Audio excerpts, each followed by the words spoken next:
parents of Parakai Primary School in West Auckland protesting the arrival of a new neighbour, a vape store called Vape Villa. A large number of our children use this access to school, so they will be walking across the road and that will be the first thing that they see. Even on their way home, that's the first shop that they pass, and we're saying that's not okay. I would say it's an increasing problem where children probably from year 6 onwards would be bringing it to school from multiple sources. We don't need this place to be another source. In June, the Health Minister announced a ban on vape stores opening within 300 metres of schools or marae. But when the school got in touch about Vape Villa, the Ministry's Vaping Regulation Authority said the ban won't come into force until October. Our whole community is aghast that it's been allowed to open. No one understands how this has been happened. Everyone's heard the 300-metre rule, but no one's really realised that that actually hasn't been applied. The government hasn't applied it. And even when they do, that existing stores won't be caught up under that regulation.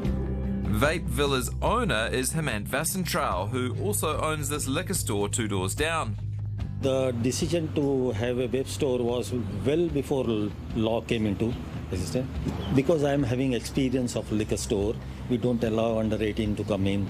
But if you go to another stores like Foursquare or Countdown, they are also selling vape. A child under 18 can go there, he can see the vape. So why people are not protesting against them?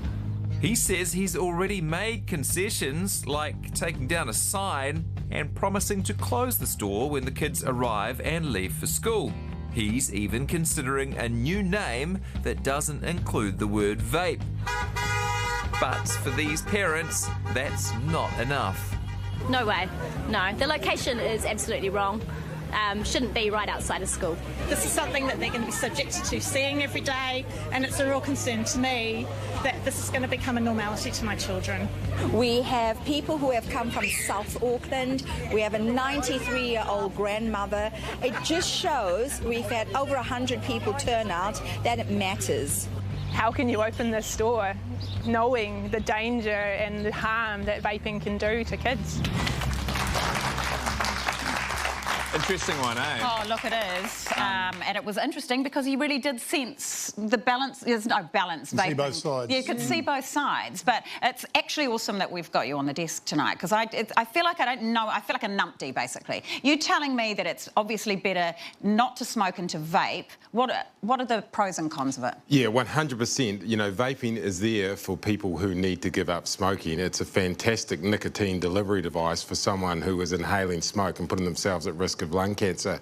But I can see why the parents there are so frustrated because vaping was not for people who don't smoke and probably were never going to smoke, the current generation that is now getting addicted to nicotine. And in my documentary, I actually do both. I smoke a cigarette, you know, for the first time in a very, very long time. And I also try vaping, as you can see there. I think I had raspberry ice or something, and I'd never vaped. I've never vaped before. It was better tasting than the cigarette, I have to say that. But what shocked me was when those nurses and doctors... Finish the whole packet. I don't think it's in any danger of becoming cool again.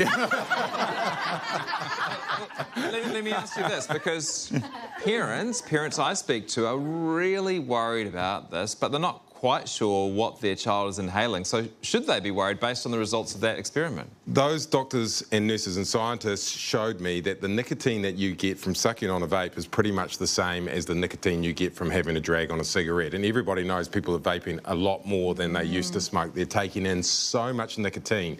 Now, for a child, 11, 12, 13 years old, getting a nicotine addiction, which is crippling, they will end up fighting that for the rest of their lives. And what we don't know yet, Jesse, is what a nicotine addiction will do to their developing brain when it messes around with those important neural pathways that they need. People will watch my documentary tonight, and I can assure them that they can watch it with their kids. I made it for them to watch it with their kids, but the things that they will see will scare them. I'm scared, I am. Yeah, and you should be. People in our community are scared. It's an absolute epidemic. Thanks for doing this, Mahi. It's awesome. 7:30 tonight, just after the project.